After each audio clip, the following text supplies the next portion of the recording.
బొమ్మరిల్లు భాస్కర్ దర్శకత్వంలో సిద్ధు జొన్నలగడ్డ హీరోగా వచ్చిన చిత్రం జాక్. డీజే టిల్లు స్క్వేర్ వంటి వరుస హిట్స్ తర్వాత సిద్ధు నటించిన ఈ మూవీ మంచి అంచనాలతో రిలీజ్ అయ్యింది. కానీ ప్రేక్షకుల అంచనాలను తలకిందులు చేస్తూ అనూహ్యంగా ఊహించని విధంగా ఫ్లాప్ అయ్యింది. నైజాంతో పాటు కొన్ని ఏరియాల్లో డిస్ట్రిబ్యూటర్లు చాలా లాస్ అయ్యారు.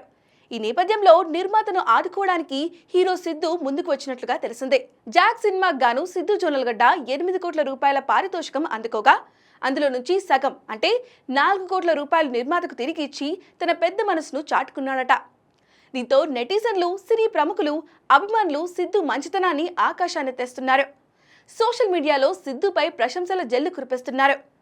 సిద్ధు లాంటి నటులు, నిర్మాతలకు అండగా నిలిస్తే సినీ పరిశ్రమ మరింత విజయవంతమవుతుందని అభిమానులు, విశ్లేషకులు కమెంట్స్ పెడుతున్నారు.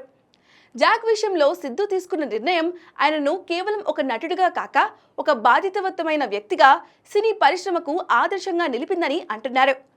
ప్రస్తుతం సిద్ధు తెలుసు కదా అనే చిత్రంలో నటిస్తున్నాడు. ఈ సినిమాతో నీరజ కోన దర్శకురాలుగా పరిచయం కానున్నారు. రాశి ఖన్నా, శ్రీనిధి శెట్టి హీరోయిన్గా నటిస్తున్న ఈ సినిమా అక్టోబర్ 17న విడుదల కానుంది.